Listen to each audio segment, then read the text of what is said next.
Back to the Wealth Witches podcast. I'm your host, Katelyn Magnuson, and today we have Melissa Hoyer. She's a certified financial planner and a life wealth coach at the Wealth Conservancy. She specializes in helping inheritors navigate complex financial situations, empowering them to manage their wealth wisely and live fulfilling lives. Combining financial planning with life coaching, Melissa brings a holistic approach to guiding clients toward peace and confidence in their financial decisions. Outside of work, Melissa is a busy mom of a teenage daughter and an active, adorable dog. She loves hiking with friends, being in nature, making jewelry, cold plunging, and belly dancing. She is endlessly curious about ways we can live in greater joy, well-being, and harmony with each other and the natural world around us. Melissa, welcome. Thank you so much. It's such an honor to be with you today. Thank you. I'm so excited for it, and especially the topics that we're going to be discussing. So we're going to be chatting about self-love in the wealth space and mapping your money personality. So I'm really excited for both of these. I know we were chatting about it before we started recording, but where do you want to start? Well, let's start with self-love because I feel like that is the key to abundance and prosperity, and even more feeling a sense of abundance and prosperity. So let's start with that. Absolutely. I'm excited. Okay. And, when I think of self-love, I don't know what comes to mind for you. Like there's so many feelings that I get flooded with.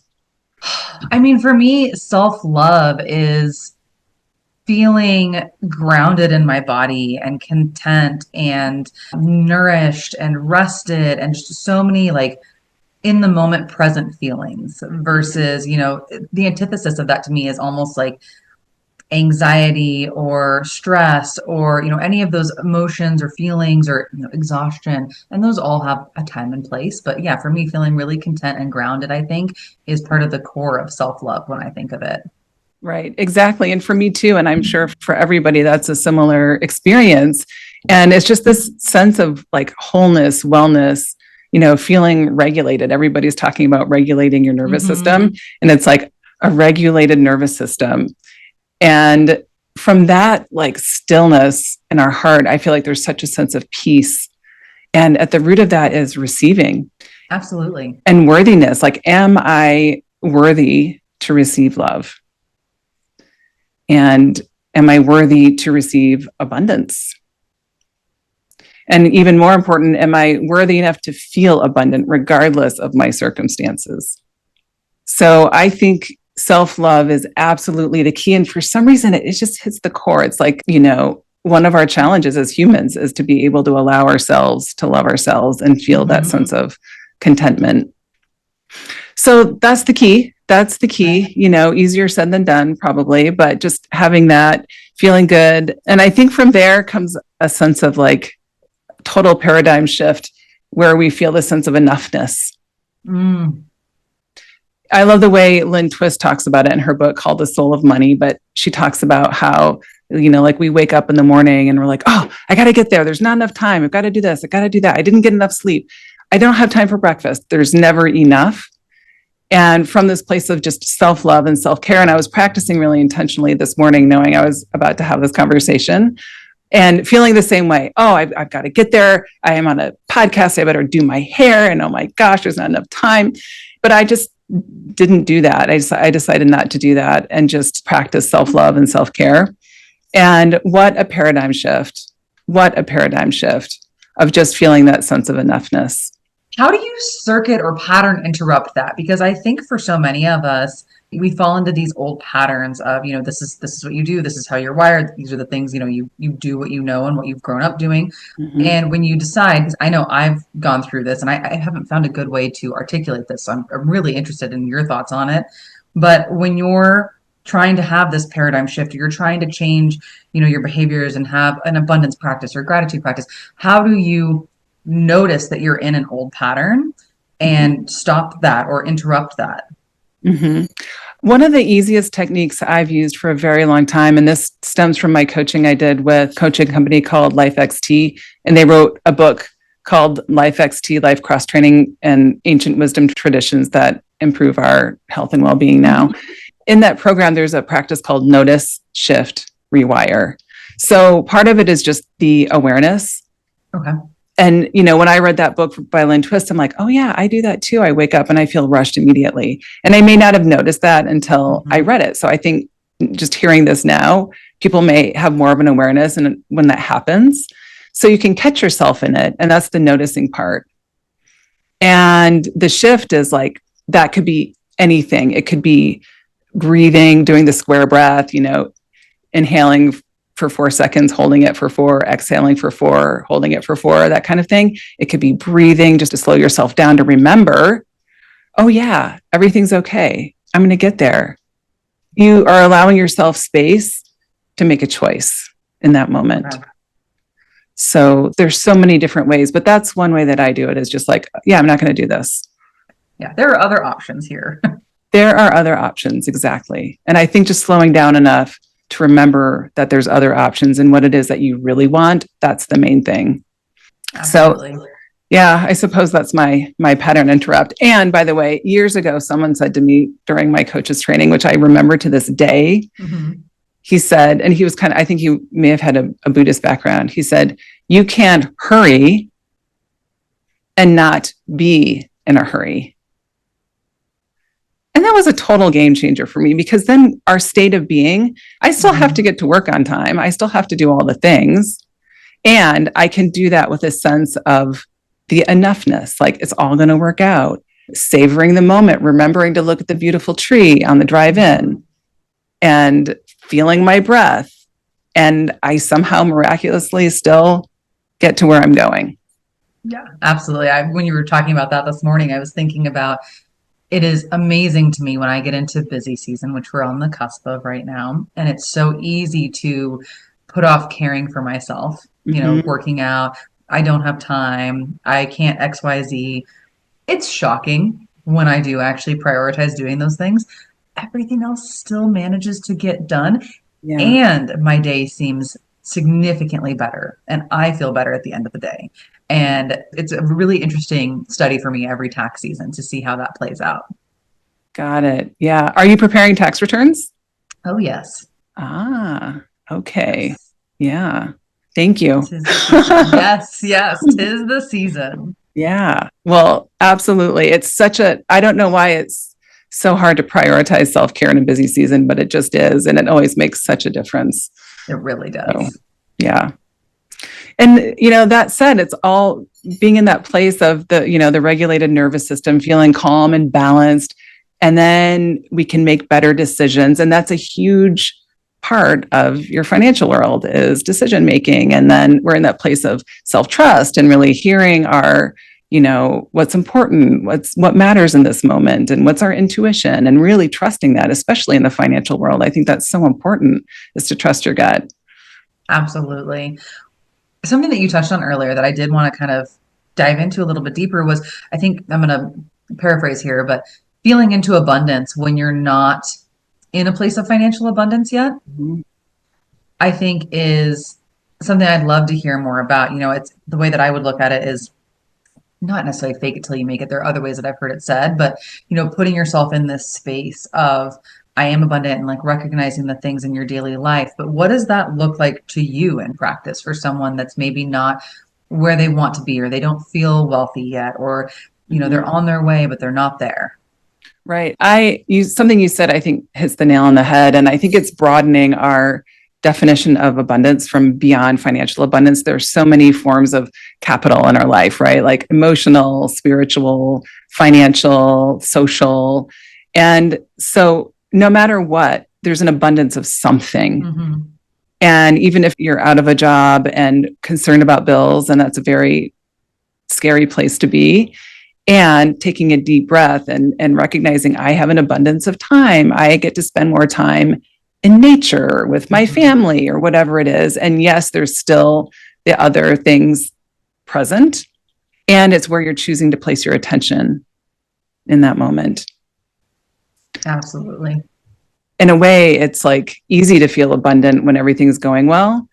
And we all know in life, it has its ups and downs. So being able to practice, when it doesn't count and practice when things are challenging, we're really developing our skill of trust and abundance in those moments.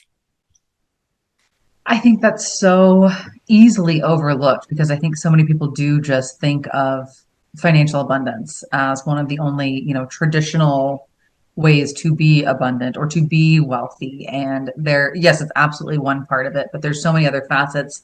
And that brings me to the next question that I had is I have had clients over the years that have gone from, blue collar workers to multimillionaires that have grown businesses. And from my experience, having more wealth doesn't automatically fix everything. If you still have patterns or habits or fears, those can still come up just in, a potentially larger scale or more impactful scale. So what does the work that you do with wealthy individuals look like to help with their overall wellness, I would guess, I would say. Mm-hmm.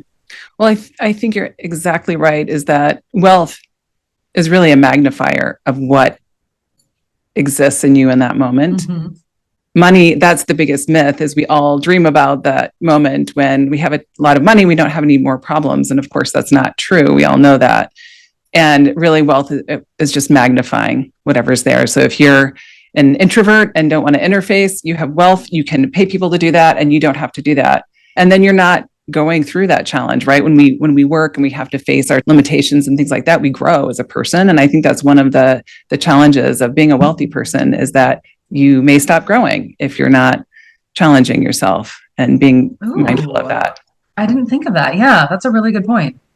Yeah. So I would say one of the number one things along those lines that makes us feel that sense of contentment and joy and happiness is flow. Like when we're in a situation when we're challenged, we have some skill to meet that challenge, and we go through that experience and it grows us as a person. And that is such a fulfilling experience that brings us joy and happiness.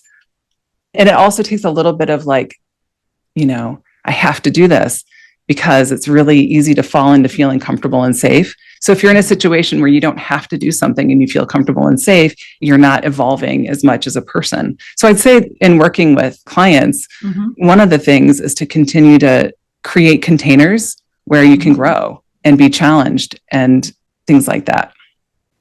That's a really interesting thing for me to think about, because that I had not seeing that myself and knowing how fulfilled I feel when I'm in a state of flow, or when nothing feels better than being able to utilize my skill set. It's something that I enjoy and that I'm good at and that I can be successful in pursuit of, whether it's a business pursuit, a personal pursuit, or something else, and being able to brush up against those edges. Yeah. And have a challenge. And I think it's really interesting because, yes, hypothetically, you could be at a spot financially where you could pay to eliminate a lot of those challenges. And then where does that leave you? And potentially unfulfilled or, uninterested, a little apathetic. Exactly. That's exactly right. That's really interesting. So I'd say part of it is just continuing to see the spark and say yes to the spark in life, no matter what. Yeah, absolutely. When it comes to self-love in the wealth space, you specifically, I know one of the topics that you like chatting about is developing passion for yourself as a wealthy person. And so when you think of developing passion for yourself, what comes to mind with that? Is it this idea of the spark? Yeah, it really is. I would say for passion, of course, there has to be self-love, right? That is the foundation for everything. You have to feel worthy of feeling good, of having joy, of pursuing a passion. You have to give yourself permission to pursue that passion, just permission to thrive. And a lot of times with wealth, there may come guilt with that. And, people who are wealthy are villainized in our culture. So there may be a sense of hiding it. And so just to be able to, give yourself permission to be joyful and pursue your passions is the first step. I love that. I did want to move into the second part of this, unless you have more to add on the self-love side, because I feel like the self-love actually really intertwines with the second topic that we're going to be covering. So I want to chat about mapping your money personality. And within that, you and I kind of chatted, it's how are you utilizing your pre-existing tendencies, behaviors, or money motivations? So if you're comfortable kind of laying out a hypothetical for us, just for everyone here that can be envisioning, like you're working with a client that has gone from A to B, and what does A to B look like? hmm Well, okay. Something that popped into mind, and Yeah. there's so many examples, but I guess to lay the foundation, I do this archetypal assessment with clients, Mhm. and it shows what their money archetypes are, their top money Okay. archetypes. And that's kind of the beginning of the conversation. And really, you know what an archetype is? It's like a common pattern across time and space that people tend to have. Like in this case, there might be an accumulator or a ruler or a connector, or different things like that. And how do those archetypes do money?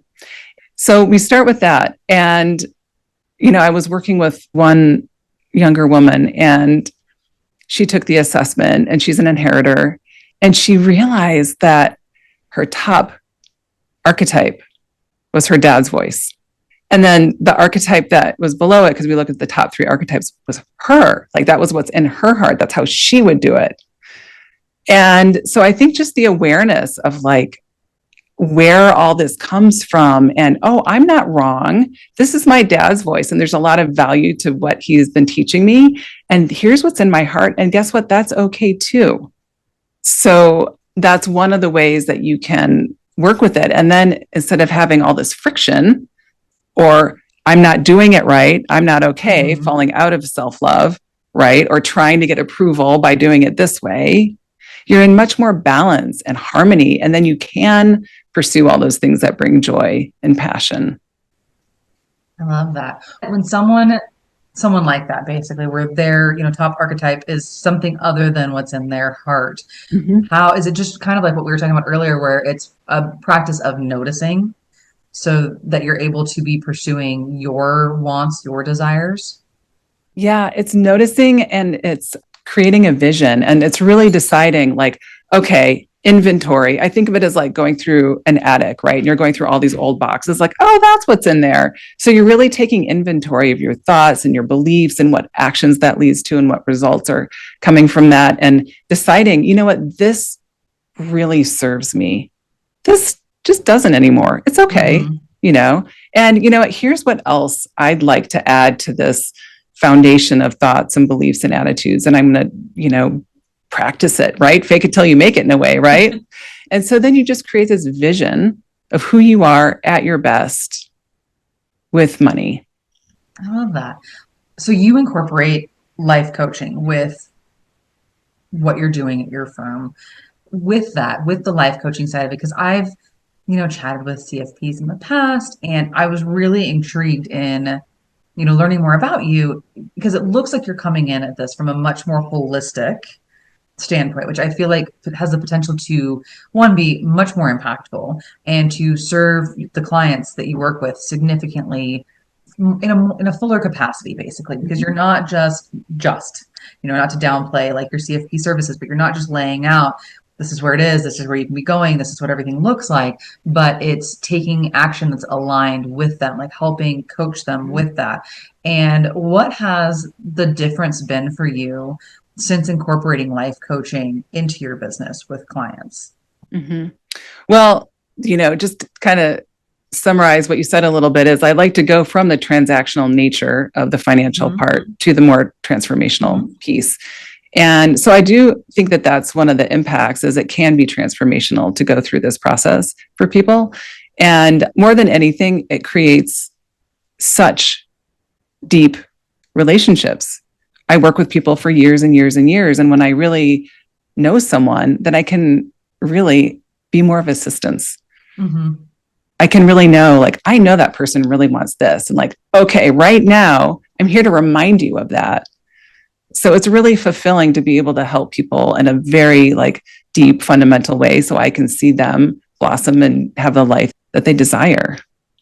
Absolutely. No, I think that that's really impactful and like has to feel so good for you to be able to, be that person for so many individuals that may not have someone else like that in their life because, diving into finances is we've seen, I'm sure you've seen, can be interesting to say the least for so many people. It can bring up so many, deep-seated emotions Mm-hmm. and even taking the first step to have that discussion can be such a huge step forward. So when Mhm. you're, going over these money archetypes, what are some of the different like money archetypes that you look at when you do this mapping?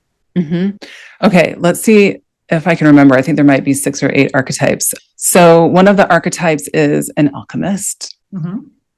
And all of these archetypes have their, positive side and their, shadow side, so to speak. And again, that goes back to the self-love. When we're Mm-hmm. really feeling nourished from the inside out, we're feeling balanced. And then the positive side of these archetypes can really flourish. So there's alchemists, and alchemists are, you know, it's almost like a matter of life and death to do what's sustainable, what's right, socially responsible investing and, doing what's sustainable. And that looks different for different alchemists, but that's one of the archetypes. And so that's an important thing to know about someone when you're working with them. Right. And let's see, we have a ruler. Rulers are often the entrepreneurs and business creators. They love to create something that will last and share their abundance and give people opportunities and make a difference. There's connectors. I'm a connector, so it's no surprise that I'm a coach, financial planner, and I love relationships, and connectors are very optimistic and just kind of know everything's going to be okay. That's a connector. And a lot of financial planners might be accumulators. Those are the ones who love counting the numbers and looking at that. The shadow side of an accumulator, for example, is they're really good at, saving. It can be much more challenging for them to invest in themselves. Mm-hmm.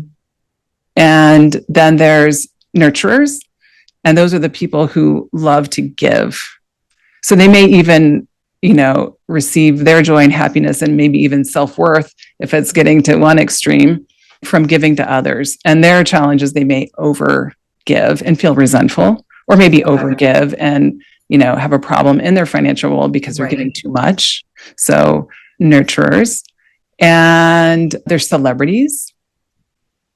And celebrities are the ones who, love stylish things, and it's said they're very good for the economy, and really what they can illuminate at their highest and best is the good in the world, and they can promote those things. I think the last one is romantic.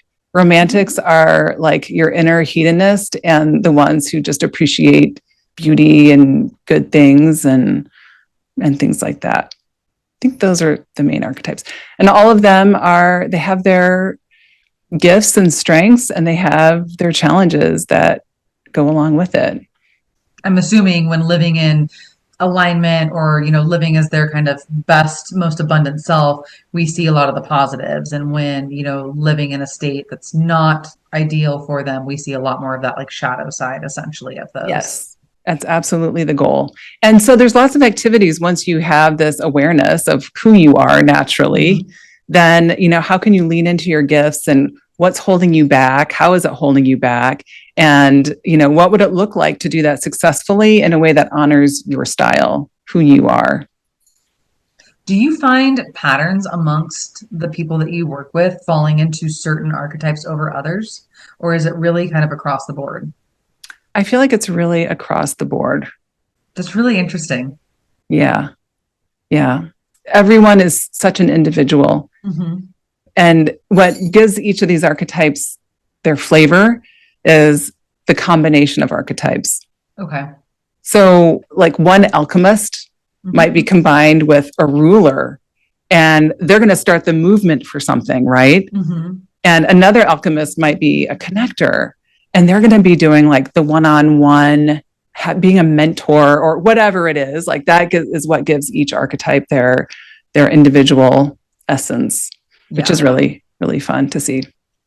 Within the archetypes, what are some of the examples of, those like utilizing your pre-existing tendencies? If you could pick one of the archetypes and, hey, if you are this archetype, this is what living in alignment really looks like for you. And this is what could be expressed if you're living out of alignment. Mm-hmm. Well, what came to mind, because, is the nurturer. And I would say like nurturers love to give. And they're also, smart about money, but they may, if they're in a sense of well-being within themselves, and I think nurturers can give in a way that uplifts people on the planet. In other words, like, I'm not doing this for you because I know you can't do it. So here's my gift to you. But they're saying, look, you're amazing. I know this small gift will help you on your way to wherever, but they're sort of giving from a place of wholeness and upliftment. Maybe the shadow side is more of the rescuer, or I want this person's love, so I'm going to say yes. I don't want to, but I don't know how to say no. And I think that's where the giving can not feel as good in either direction. That makes total sense. There are some people that come to mind that I can think of where I could see both sides of that for their behaviors. Yeah. So what's a way for someone that's listening to learn more about their, specific flavor or combination of archetypes? Well, they could take the assessment, the Sacred Money Archetypes assessment. And that would be the best way to learn about it, because you have to take the assessment first. And anyone is welcome to reach out, and I'm happy to send the assessment to whoever would like to learn more about it. So when you start with a client, I'm assuming you have them all take their Sacred Money Archetype assessment so that you can have, I kind of look at it, the way that you were describing it reminds me a little bit of how, like, you can have someone that's a Taurus sun, but if they're a Scorpio rising, it's completely different than someone that's like a Sagittarius rising. And like the unique combination gives it, how you express yourself, how you best show up in the world. You then, I'm assuming, sit down and sort of discuss where someone is, someone that has inherited and is in the spot of just having like, I'm tired, I'm overwhelmed, I'm not sure what I want to be doing. What does that look like for you when you do sit down to work with someone after having had them take their, Sacred Money Archetype quiz? So that is definitely the beginning. So it's kind of a process that goes from inside to future to now, if you had to break it up in that way. And it's a process of, going into the proverbial attic and undoing all the boxes and seeing really what are your beliefs and attitudes, both, just in life that you've accumulated. And then we do the Sacred Money Archetypes in that process as well. And what are the motivations? And we just try to uncover all of that in the beginning and decide and make a conscious choice about what you want to keep and what you don't want to keep going forward. Something that I've seen that I'm kind of intrigued by with all of this is you had mentioned how there can be this vilification of looking at wealthy individuals. So what happens, if you find yourself wealthy as someone that wasn't wealthy, and dealing with that duality of, having held this belief, but then now you're this, what does this mean about you? And like, how do you do good in the world? Right. Well, growth. I call that growth. But I think it's important to know that when you have a life-changing event like that, that it is a transition. And I love to work with the model, the adaptive change model. So that's like you're going along in life and all of a sudden you have a liquidity event and now you're a multimillionaire. And your whole life just changed. And all the things that you thought were true are no longer true. We call it the cauldron of chaos because it's just like, it's an uncomfortable place. And a lot of times you'll want to go back to the way it was, right? You'll abort the change, you'll do what you can, denial, whatever it is. But at the end of the day, it's still there. So at some point, you just have to go through the cauldron of chaos. And you will pop out on the other side eventually. And that cauldron is really uncomfortable. And it's also a beautiful place because it's an opportunity to grow. And so part of the coaching process is just trying stuff on. Well, what would happen if rich people weren't wonderful? Yes. And, what if? And it's just about trying on different hats and beliefs and then noticing, again, going back to self-love is like really being attuned to your body and yourself to notice what feels true to you. And then eventually you start to get a picture. And eventually you're like, oh, I just made it to the other side. Whoa, which is pretty amazing. I love the cauldron of chaos as a term. I've never heard that before phrased that way, but as a transformative experience, that's a really Mm-hmm. good visual. Mm-hmm. Yeah, I mean, it's like the hero's journey or something too, right? You Mm-hmm. go into the underworld, you have all these challenges, it's really hard, and you find your own strength. And it can be really, really amazing. Yeah. As someone that grew up very blue collar middle class, it has been really interesting for me having been in an environment that vilified a lot of wealthier individuals Mm-hmm. to go, how am I going to hold the fact that I too want to have wealth and make an impact, but Mm-hmm. also thinking that wealthy people are greedy, any of these words that you could put to them that have Yes. negative connotations. And it Right. has been delightful to have both clients and friends now that have either built or inherited or gained wealth of some sort, and to see the good and the change and the Mm-hmm. impact that they're able to make because Mm-hmm. it is such an amplifier. These were Mm-hmm. amazing people to begin with, and so seeing them Mm-hmm. have wealth Right. has been such a great motivator to Yeah. want to also have wealth. Not so I Mm-hmm. can sit here and be a little dragon and, Mm-hmm. accumulate it all, but because of Right. the impact they can make around them. They can help Mm-hmm. support small businesses, their Yeah. friends, they can, donate to charities and move the needle forward, which is Totally. amazing. Yes. And if they held on to that belief that they would not be okay if they had money, they would not be able to have that impact. So you hit the nail on the head, and why it's so important to take a look in those boxes to see what's in there and what your thoughts Hmm. are. What are they keeping you from that you might want to do? Yeah, no, absolutely. If someone is wanting to learn more about this or wanting to work with you, I know that you work one-on-one with your clients, but what other ways, or are there other ways for people to work with you or learn more about this? Well, I have this private coaching program that is sort of in and of itself called Way into Wealth. Mhm. So that's one way to work with me. It's an 8 session thing, 8 weeks or longer if needed. Other than that, working with me as a financial planner, then you become a client of the firm, Mhm. and that's more of a longer term engagement.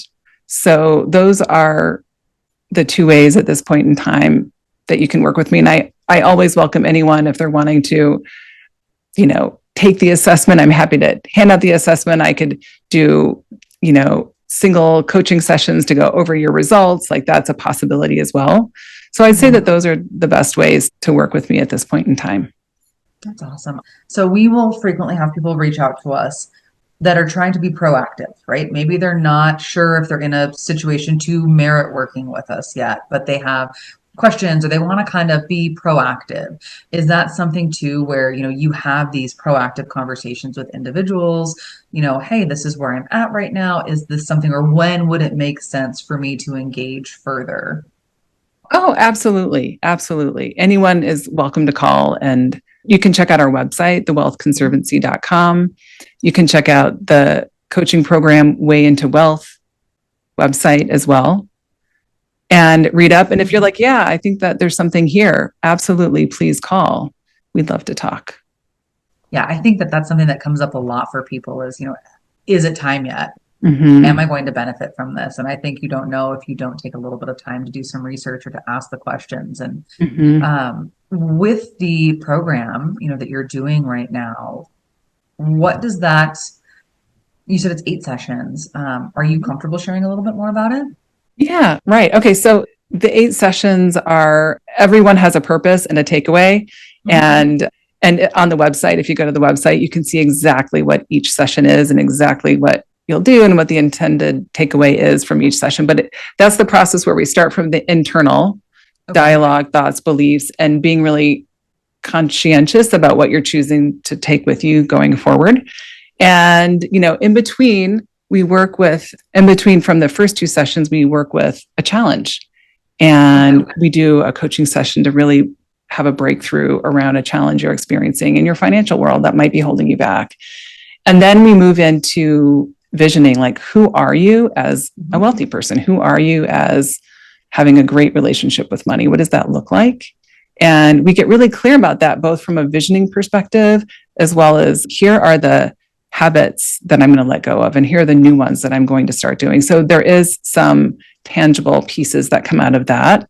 Mm-hmm. And then I do another session on the cauldron of chaos. Okay. And using self-compassion to navigate change, because when you decide to like change everything, then it can be challenging, right? You might get blowback from relatives or family or what's going on from your own inner critic. Mm-hmm. And so we do a session on how to navigate change. Okay. And then finally, we end up with putting the roadmap together and addressing all the different areas of your financial world, including purpose and meaning and relationships and things like that. And putting together a vision for those and a timeline and next steps and things like that. So by the time people leave, they feel confident and clear about what it is that they're doing next. I love that. That sounds really valuable. Thank you. The program is called Way into Wealth. Awesome. I asked for myself because I do think it's really interesting. That's one of my favorite parts about having the podcast is I get to meet so many interesting business owners and individuals that are putting out just magic into the world. And I think being able to alchemize where you're at, where you're going, what's coming through is really powerful. So thank you, Melissa. This has been fantastic. You're welcome. Thank you. I'm so curious too about what you do in your work. So we'll have to talk about that too. We will. We will. That's a wrap for this episode of the Wealth Witches podcast. I hope our magical money talks have left you feeling empowered and inspired. Remember, wealth isn't just about dollars in the bank. It's about abundance and financial freedom in all aspects of your life. I'm Katelyn Magnuson, encouraging you to keep challenging the status quo and embrace your inner witch on this financial journey. Until next time, stay magical.